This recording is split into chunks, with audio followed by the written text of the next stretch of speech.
కానీ ఈ బిఆర్ నాయుడు అంటాడు సిగ్గు లేకుండా వైఎస్ఆర్ వాళ్ళు 50 కోట్లు పెట్టి బుక్కులు కొట్టేశారు, అవన్నీ రూమ్లో వేస్ట్ ఉన్నాయి, అసలు ఆ భగవద్గీతలో ఏముంది చెత్తదప్ప అంటాడు. ఆ మూతి మీద 4 పట్ట వేయాలనిపించింది నాకు.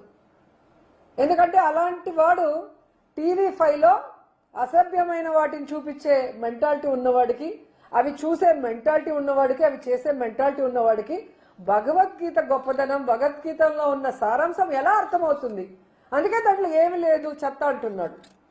దీని మీద ఖచ్చితంగా హిందువులందరూ కూడా తిరగబడాలి. ముఖ్యంగా బీజేపీ వాళ్ళు, ధార్మిక సంస్థల వాళ్ళు, సంఘాల వాళ్ళు, అలాగే హిందూ సంఘాలు కూడా ఈ బిఆర్ నాయుడు మాట్లాడే మాటలకి స్పందించాలి, బుద్ధి చెప్పాలని కూడా నేను కోరుకుంటున్నాను. ఎందుకంటే మన హిందూయిజాన్ని, మన ధర్మాన్ని, మన భగవంతుణ్ణి, అలాగే మన భగవద్గీతని చులకనగా మాట్లాడే ఇలాంటి వ్యక్తికి టీటీడీ బోర్డు చైర్మన్ గా ఉండే అర్హత ఉందా? అలాంటి వాడిని వెంటనే రాజీనామా చేయించి మెడ పట్టుకొని గెంటేయాలని కూడా వీళ్ళందరినీ కోరుకుంటున్నాను. ఈరోజు ఒక వీడియో రిలీజ్ అయింది. బిఆర్ నాయుడు ప్రెస్ మీట్లే చూడండి, అది నిజమా కాదో మీకే అర్థమవుతుంది. ఎందుకంటే ఆయన కోసం చాలా మంది ఆడవాళ్ళు తెగ మాట్లాడుతున్నారు. కొంతమంది అయితే ఏకంగా ఆయన్ని సమర్థించేస్తున్నారు పొలిటికల్ నాయకులు. ఆయన ప్రెస్ మీట్ చూస్తేనే మీకు అర్థమైపోతుంది అది నిజమా కాదా అని. ఆయన మీద ఏఐ చేసి బ్యాడ్ చేయాల్సినంత అవసరం ఎవరికీ కూడా లేదు. ఆయన అంత గొప్ప వ్యక్తి కూడా కాదనేది తెలుసుకోవాలి. రెండవది, ఆయన మాట్లాడిన మాటల్లో ఆ వీడియోలో తప్పేముంది? ఆ వీడియోలో ఉన్న ఆవిడ మాకు 25-30 సంవత్సరాలుగా మా అందరికీ ఒక మంచి రిలేషన్షిప్ ఉంది, వాళ్ళ ఇంట్లో వాళ్ళు కంప్లైంట్ చేశారా లేదా మా ఆవిడ కంప్లైంట్ చేసిందా, మీకేంటి బాధ? ఇలా మాట్లాడినప్పుడు అది ప్రజల విజ్ఞతకే వదిలేస్తున్నాను. వాళ్ళిద్దరి మధ్య ఏముంది, ఏం జరిగింది, ఏం జరగలేదని.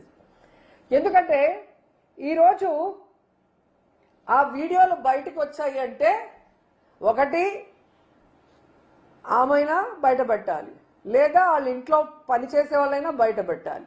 వేరే వాళ్ళు పోయి వాళ్ళ ఇంట్లో కెమెరా పెట్టి తీసేంత అవకాశం ఉంటుందా? అది ఒకసారి మీ అందరూ కూడా ఆలోచించాలి. ఈరోజు పట్ట పగలు ఈ విధంగా దొంగ దొరికిన తర్వాత తప్పించుకోవడం కోసం ఈయన ఒక కేసు పెడతాడు, మళ్ళీ ఆవిడతో ఒక కేసు పెట్టిస్తాడు. అవి ఫేక్ వీడియోలు, ఏఐ వీడియోలు, మా మా మా గౌరవాన్ని భంగపరుస్తున్నారు అనేసి. ఆమె పేరేంటో నాకు తెలియదు, ఇందులేఖ అనుకుంటాను. ఆ మేడంకి నేను ఒక సలహా ఇద్దాం అనుకుంటున్నా. ఇందులేఖ మ్యామ్, ఇక్కడ ఎవరు మీ పరువు తీయలేదు, మీ పరువు తీసిందంతా బిఆర్ నాయుడు గారు. ఈరోజు మాకు ఇన్నేళ్ల సంబంధం ఉంది, వాళ్ళ ఇంట్లో వాళ్ళు ఏమనలేదు, మా ఇంట్లో వాళ్ళు కంప్లైంట్ చేయలేదు, అసలు దీంట్లో ఏం తప్పు ఉందని మాట్లాడి మీ పరువు తీసింది ఆయన మీద కేసు పెట్టండి. అది వదిలేసి ఎవరెవరి మీద కేసులు పెట్టామని మాట్లాడటం కరెక్ట్ కాదు. రెండోది, మీరు చూస్తే ఈరోజు ఇందులేఖ గారు 2019లోనే లెటర్ రాసినట్టుగా మీరు టీవీ మీడియాలో చూశారు, సోషల్ మీడియాలో అంతా కూడా. అది తెలుగుదేశం పార్టీ ఆఫీస్కి డైరెక్ట్గా చంద్రబాబు నాయుడుకి, లోకేష్కి రాశారు. మరి నిజం లేకపోతే మీరు ఎందుకు లెటర్ రాశారు మేడం? అది మీ లెటర్ కానప్పుడు ఆ లెటర్ని మీద ఎంక్వైరీ ఏమోనండి. ఆ లెటర్ అందిందా లేదా చంద్రబాబు నాయుడు చెప్పాలి, ఆ లెటర్ రాశారా లేదా ఇందులేఖ మేడం చెప్పాలి. చేయాల్సిన తప్పులన్నీ అందరూ చేసేసి ఎంతసేపు వైఎస్ఆర్సీపీ మీద దుమ్మెత్తి పోసేదానికి రెడీగా ఉంటారు. ఏ రోజు వైఎస్ఆర్సీపీ ఇలాంటి తప్పుడు పనులు చేయలేదు, ఏ రోజు వైఎస్ఆర్సీపీ ప్రజలకి అన్యాయం చేయలేదు, భగవంతుడిని కూడా ఎప్పుడూ కూడా అగౌరవపరచలేదు. కానీ మీరు ఎదవ పనులు చేస్తారు, భగవంతుడిని అగౌరవపరుస్తారు, వీడియోలు దొరుకుతారు, ఫోటోలు దొరుకుతారు, మళ్ళీ ఇదంతా వైఎస్ఆర్సీపీ కుట్ర అని మీ పచ్చ ఛానళ్లతో దాన్ని మా మీద రుద్దాలని చూస్తున్నారు. ప్రజలేం పిచ్చోళ్ళు కాదు, ప్రజలు మొత్తం చూస్తున్నారు. బిఆర్ నాయుడు గారు చైర్మన్ అయిన రోజు నుంచి ఈ రోజు వరకు కొండ మీద ఏ విధంగా తాగేసి మాడ వీధుల్లో తిరిగిన దాఖలాలు చూసాం. మర్డర్ జరిగిన దాఖలాలు చూసాం, గోవులు చనిపోయింది చూసాం, మాంసం తిన్న దాఖలాలు చూసాం. అన్నీ కూడా మీడియాలో వస్తున్నాయి కదా. ఇది ఏవి కూడా ఏవి కాదు, ఫేక్ కాదు. అసలు వైకుంఠ ఏకాదశి 6-7 మంది చనిపోతే ఒక చైర్మన్ గా బాధ్యత లేకుండా దాని గురించి పట్టించుకోలేదు. పవన్ కళ్యాణ్ గారు వచ్చి సారీ చెప్పంటే ప్రెస్ మీట్ పెట్టి సారీ చెప్తే చచ్చిపోయిన వాళ్ళు లేసి వస్తారా? ఎవడో చెప్తే సారీ చెప్పమంటే నేను చెప్తానా? అంటే నరాన బిఆర్ నాయుడికి కొవ్వు ఎలా కొట్టుకుంటుందో చూడాలి. అంటే భక్తుల ప్రాణాలు అంటే మీకు గౌరవం లేదు. దేవుణ్ణి చూడటానికి వచ్చిన వాళ్ళని చంపే అధికారం మీకు ఎవరిచ్చారు? రైట్స్ ఎవరిచ్చారని అడుగుతున్నా. ఎన్నో సంవత్సరాలుగా వైకుంఠ ఏకాదశి అంటే క్యూ లైన్లు పెట్టి టికెట్లు ఇష్యూ చేస్తారు, టోకన్స్. మరి ఏ రోజు జరిగింది? నీ ప్రభుత్వంలో ఎందుకు జరిగింది? నువ్వు ఎవరైనా ఆఫీసర్ని కలుపుకొని పోతే కదా. ఎవరిని మతించవు, ఎవరిని అడగవు, నీకు తెలియకపోయినా నీ ఇష్టానికి చేస్తావు. నీ వల్ల ఈరోజు తిరుమల కొండ పేరు ప్రతిష్టలు దిగజారే విధంగా జరుగుతున్నాయి. అలాగే ప్రజల ప్రాణాలు పోతున్నాయి. సిగ్గు లేకుండా ఈసారి వైకుంఠ ఏకాదశిలో టోకన్లు ఇష్యూ చేయడం చేతగాక జనాల్ని రానికుండా కింద తిరుపతిలోనే ఆపేశారంటే ఎంత దురదృష్టకరమో ఒకసారి చూడండి. నాకు తెలిసి చరిత్రలో అతి తక్కువ మంది వచ్చిన వైకుంఠ ఏకాదశి ఇదే అనుకుంటా.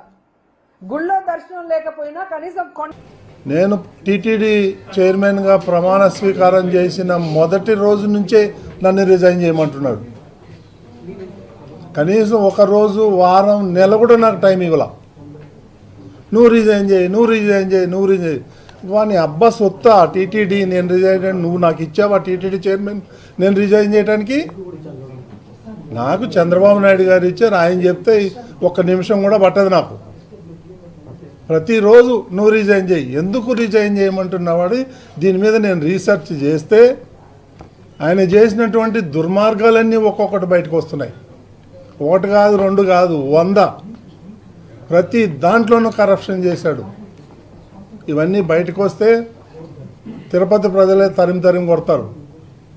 నేను ఈరోజు కూడా నిస్వార్థంగా ఏది ఆశించకుండా, నేను రాజకీయ నాయకుడిని కాదు, నేను ఒక మీడియా అధినేతని, నేను ఒక బిజినెస్ మ్యాన్ని.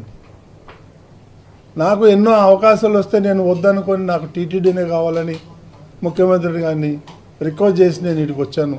కొన్ని రిఫార్మ్స్ చేయాలి ఇక్కడ అని. గత 5 ఏళ్లలో మీరు చూసుంటారు ఎన్ని వేల టికెట్లు అమ్ముకున్నారు. నా దగ్గర రికార్డు ఉంది. వాళ్ళు పొరపాటున అది పోతా నా దగ్గర చైర్మన్ ఆఫీస్లో వదిలేసి వెళ్ళిపోయారు. ఇవన్నీ తీసి చూస్తుంటే ఒక్కొక్కటి బయటపడుతున్నాయి. నిన్న జరిగినటువంటి బోర్డు మీటింగ్లో కూడా నేను ఒక పాయింట్ లేవనెత్తాను. ఎందుకంటే ఎన్ని స్కాములు ఉన్నాయంటే అన్ని స్కాములు బయట పెడదామంటే ముఖ్యమంత్రి గారు నన్ను ఆపు చేయడం జరిగింది. తిరుమల యొక్క పవిత్రతను దెబ్బతీస్తారు అందరూ కలిసి రోజు ఈ స్కాములు బయట పెడతా ఉంటే అది మంచిది కాదు, మన ధర్మానికి, వెంకటేశ్వర స్వామికి మంచిది కాదు, దీంతో ఆపేయండి, ఆ దేవుడే చూసుకుంటాడని నాకు ఆయన హితబోధ చేశాడు. కాబట్టి నేను ఆగాను. లేకపోతే ఈ పాటికి ఇంకొక 10 వీటి చేసిన దుర్మార్గాలన్నీ బయట పెట్టేవాడు.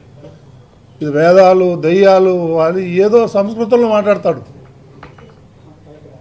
ఇవన్నీ నా దగ్గర నడవదు. నీ ఆశాలన్నీ కూడా ఐఎమ్ వెరీ స్ట్రాంగ్, తగ్గేదే లేదు. ఏం వీడియోలు పెడతాడండి ఆయన? ఇప్పుడు ఏదైతే వీడియోలు పెట్టాడో వాళ్ళ ఫ్యామిలీ, మా ఫ్యామిలీ మోర్ దెన్ 30 ఇయర్స్ నుంచి మాకు ఫ్యామిలీ పరిచయాలు ఉన్నాయి. వాళ్ళ ఇంటికి మేము పోతాం, మా ఇంటికి వాళ్ళు వస్తారు. అంత మాత్రాన అసలు కొన్ని చోట్ల వీడియో మార్పింగ్ చేయడం జరిగింది. ఆ చేసే గాడిదలు సరిగా కూడా చేయలే. మళ్ళా నేను ఎన్నిసార్లు చూసినా అందులో నాకేం తప్పు కనిపించలే. సో ఇవన్నీ చీప్ పాలిటిక్స్ ఆడి నా మీద బురద జల్తానంటే నేను భయపడేవాడిని కాదు. నేను నీలాగా రిజైన్ చేయమంటే చేసేవాడిని కూడా కాదు. ఇవన్నీ కూడా వాస్తవాలన్నీ కూడా నేను ఇమీడియట్గా కంప్లైంట్ ఇవ్వడం జరిగింది. ఇంకా అరగంటలో ఎఫ్ఐఆర్ కూడా వస్తుంది. దీన్ని నేను హై లెవెల్కి తీసుకెళ్తాను, వీళ్ళ సంగతి ఏదో తేలుస్తాను. నేను మాత్రం భయపడేదే ప్రశ్నే లేదు. ఎందుకంటే నేను ఏ రోజైతే జగన్మోహన్ రెడ్డిని ప్రశ్నించా, నువ్వు పట్టు వస్త్రాలు తీసుకొచ్చేటప్పుడు సతీ సమేతంగా ఎందుకు రావట్లేదు, దానికి కారణం చెప్పమన్నా. వాళ్ళకు బాధ కలుగుతుంది. దానికి నేనేం చేయను. హిందూ ధర్మం ప్రకారం సతీ సమేతంగా రావాలి. భార్య లేకపోతే అదొక డిఫరెంట్ ఇష్యూ. గతంలో రాజశేఖర్ రెడ్డి రాలేదు, జగన్మోహన్ రెడ్డి రాలేదు. ఈ భారతి పేరు ఎత్తానని వాళ్ళ కోపం. నేను ఎందుకు ఎత్తకూడదు భారతి పేరు? ఆమె వస్తే ఆమెను ఎందుకు నేను ప్రశ్నిస్తాను? ఆమె రాలేదు కదా. ఇవన్నీ పెట్టుకొని బీఆర్ నాయుడు టీటీడీ చైర్మన్ ఉంటే నా ఆటలు ఏమీ సాగవు, రోజుకొకటి వస్తూ ఉన్నాయి అనే ఉద్దేశంతో ఈ బురద జల్లే కార్యక్రమం. ఇప్పుడు ఈ వీడియోలు కంప్లైంట్ చేస్తే నా ఫ్యామిలీ మెంబర్స్ చేయాలా, లేకపోతే ఎవరైతే వాళ్ళు ఉన్నారో వాళ్ళ ఫ్యామిలీ అన్నారో కంప్లైంట్ చేయాలి. ఎవరికైనా కంప్లైంట్ చేశారా? ఎవరికైనా చెప్పారా? కొన్ని అయితే మా ఇదివరకు అందులో ఉన్నటువంటి కొన్ని ఫోటోలు అయితే నేను 20-25 ఏళ్ల కింద దిగిన ఫోటోలు అవి. ఆ ఫోటోలు ఈ ఫోటోలు మిక్స్ చేసి దానికి ఒక మ్యూజిక్ పెట్టి, ఈ సన్యాసులకు ఏం పని లేదా? నన్ను వ్యక్తిగతంగా టార్గెట్ చేస్తే నేను మీడియాలో ఉన్నా, నీకు చుక్కలు చూపిస్తాను, నీకు కానీ సుబ్బారెడ్డికి కానీ. కరుణాకర్ రెడ్డి, నువ్వు మద్రాసులో పోయి ఏమేం చేసావో నాకు తెలుసు. వైవి సుబ్బారెడ్డి ఏమేం చేసావో నాకు తెలుసు. అవన్నీ బయట పెట్టమంటారా? ఇవన్నీ చీప్ పాలిటిక్స్ నా దగ్గర జరగదు. అర్థమైందా? నేను హైదరాబాద్ నడిబొడ్డున నేను ఉండి వ్యాపారం చేస్తున్నా. నేను ఎవరికి భయపడేవాడిని కాదు. ఈ చీప్ పాలిటిక్స్ ఒకటి కాదు, రెండు కాదండి. వీళ్ళు చేసిన అరాచకాలు నువ్వు ఏ ఫైల్ తీసుకున్నా అన్ని దొంగ లెక్కలే. ముఖ్యమంత్రి గారు ఆగమన్నారు కాబట్టి నేను ఆగాను ఇన్ని రోజులు. కాబట్టి ఇవన్నీ చీప్ పాలిటిక్స్కి భయపడేది లేదు. నాకు అలాంటి ఉద్దేశాలు లేవు. నేను ఇట్లాంటి పిచ్చి పిచ్చి పనులు చేసేవాడిని కాదు. నాకు అలవాటు లేదు చిన్నప్పటి నుంచి. నా మీద ఇటువంటి లేనిపోని కొన్ని మార్పింగ్ చేసి నా మీద బురద చల్లితే మాత్రం నేను ఊరుకునేవాడిని కాదు. నేను లీగల్గా ఫైట్ చేస్తాను. వాళ్ళ సంగతి చూస్తాను. నేను ఎవరెవరైతే ఈ ఫార్వర్డింగ్ మెసేజ్లు పెడుతున్నారో, రేపు 1 మ్యాన్ కమిషన్ వస్తుంది. రేపు ఈ 1 మ్యాన్ కమిషన్ వస్తుంది. దీన్ని డైవర్ట్ చేయాలి. ఈ దొంగలకి డైవర్షన్ పాలిటిక్స్ బాగా వచ్చు. ఎప్పుడు ఏం చేయాలో, ఎలా చేయాలో, డైవర్ట్ని ఎట్లా చేయాలో అనేది. ఇది ఒక టాపికా? దీనివల్ల ఎవరికి నష్టం? సమాజానికి ఏమన్నా ఉందా? నేనేమన్నా తప్పు పని చేశానా? ఏమున్నాయి ఆ వీడియోలో చూడండి మీరు. అందులో ఏం తప్పు ఉంది? ఫ్యామిలీ ఫ్రెండ్స్ ఉండరా? కలవరా? పోరా? రారా? నాది 20 సంవత్సరాల క్రితం ఉన్నటువంటి ఫోటోలు పెట్టి మార్పింగ్ చేస్తారు. ఇవన్నీ నా దగ్గర నడవదు. నేను చెప్తున్నాను. నేను లీగల్గా ఫైట్ చేస్తాను. దేనికైనా సిద్ధంగా ఉన్నాను. నువ్వేదో బుడబుక్కలు బెదిరింపుకు నువ్వు దిగిపో. ఇది ఒకసారి కాదు, 100 సార్లు చెప్పినావు. నువ్వు దిగమంటే దిగటానికి రాలేదు. నేను ఈ ప్రాంతానికి చెందినవాడినే. నువ్వన్న పక్క జిల్లా నుంచి వచ్చినావు. కాబట్టి ఎందుకంటే చెప్పాలంటే చాలా ఉన్నాయి. వాళ్ళ భాగవతం కూడా ఇక నేను ఊరుకునే లేదు. నా దగ్గర కూడా ఇన్వెస్టిగేషన్ జర్నలిజం, నా దగ్గర కూడా సీనియర్ జర్నలిస్టులు ఉన్నారు. ఇలా కథలన్నీ తెలుస్తాను నేను.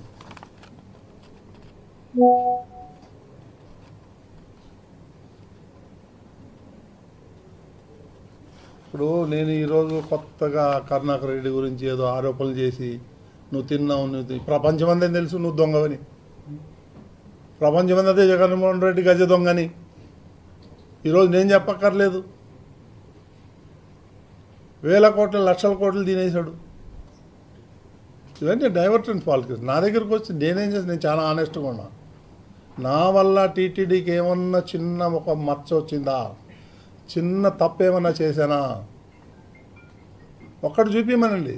ఈ 1 year 2 months 3 monthsలో నేను నిస్వార్థంగా పనిచేస్తున్నాను. నాకు ఎన్నో అవకాశాలు వచ్చినా నేను టీటీడీలోనే వచ్చి ఇక్కడ పనిచేయాలి, కొన్ని రిఫార్మ్ చేయాలనే ఉద్దేశంతో వచ్చాను. కానీ నా పనులన్నీ వదులుకొచ్చి నేను తిరుపతిలో కూర్చోవాల్సిన అవసరం నాకు లేదు. నాదేమి బతుకు తెర కూడా కాదు. నా బిజినెస్లో నాకున్నాయి హైదరాబాద్లో. కాబట్టి ఇవన్నీ చీప్ పాలిటిక్స్ మానేసి ఆయన పైన ఆయన చేసుకుంటే మా ఆరోగ్యానికి మంచిది. మీకేమైనా క్వశ్చన్స్ అడిగితే నేను చెప్తాను. అంటే ఈ కల్తీ వ్యవహారం కీలక దశ జరుగుతుంది. 1 man కమిటీ కూడా నేను చెప్పేది అదే, రేపే వస్తుంది 1 man కమిషను. కల్తీ ఉంది, అన్నీ ఉన్నాయి, పరకామని ఉన్నాయి, అన్ని కేసులు ఉన్నాయి వాళ్ళ మీద. నిన్న ఇది